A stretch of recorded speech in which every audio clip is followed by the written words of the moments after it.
Hey guys, so first off, I really love this book. Like, it's got so many great worksheets and everything in there for us to use that this is just going to be a great tool for us when we have our own classrooms, for some of you that already do.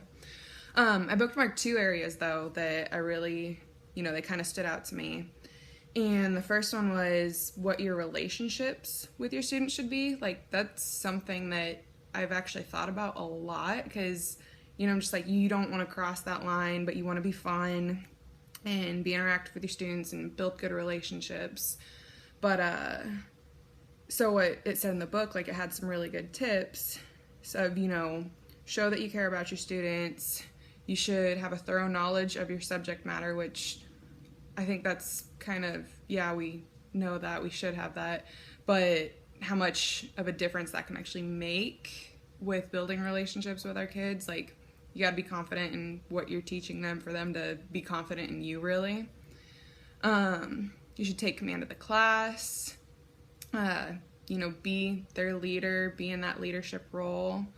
And then, of course, be in a mature manner at all times, which means don't be sarcastic, don't lose your temper, don't be untruthful, make sure you're prepared for class, don't ignore students, and don't play favorites.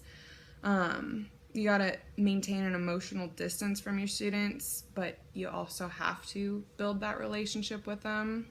So finding that good balance is really important, and I thought this book covered that extremely well. And it's got the worksheets for it to make sure that your relationships with your students are appropriate, that you've got that good balance going.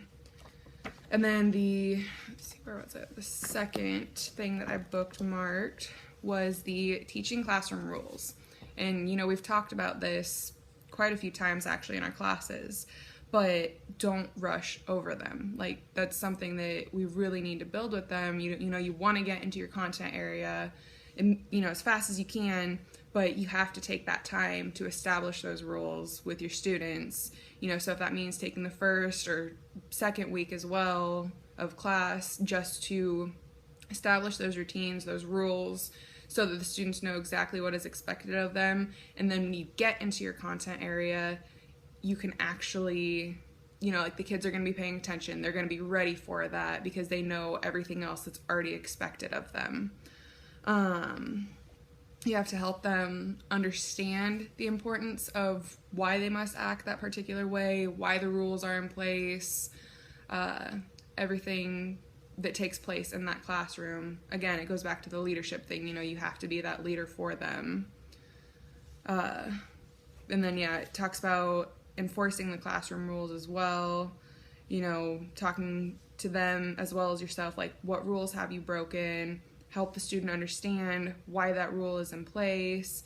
And I'm thinking, especially like for an art classroom, for me personally, we have like these things, and this is what sticks out in my head, is needle tools. And you need those things for quite a few art projects, but they're extremely sharp, and if kids aren't acting properly with them, and they're misbehaving and they're trying to poke themselves or poke other students, that causes a lot of issues. So going over that the very first week or first 2 weeks in class should alleviate some of those misbehaviors, so that when you're actually getting into the teaching, they're paying attention and they're ready.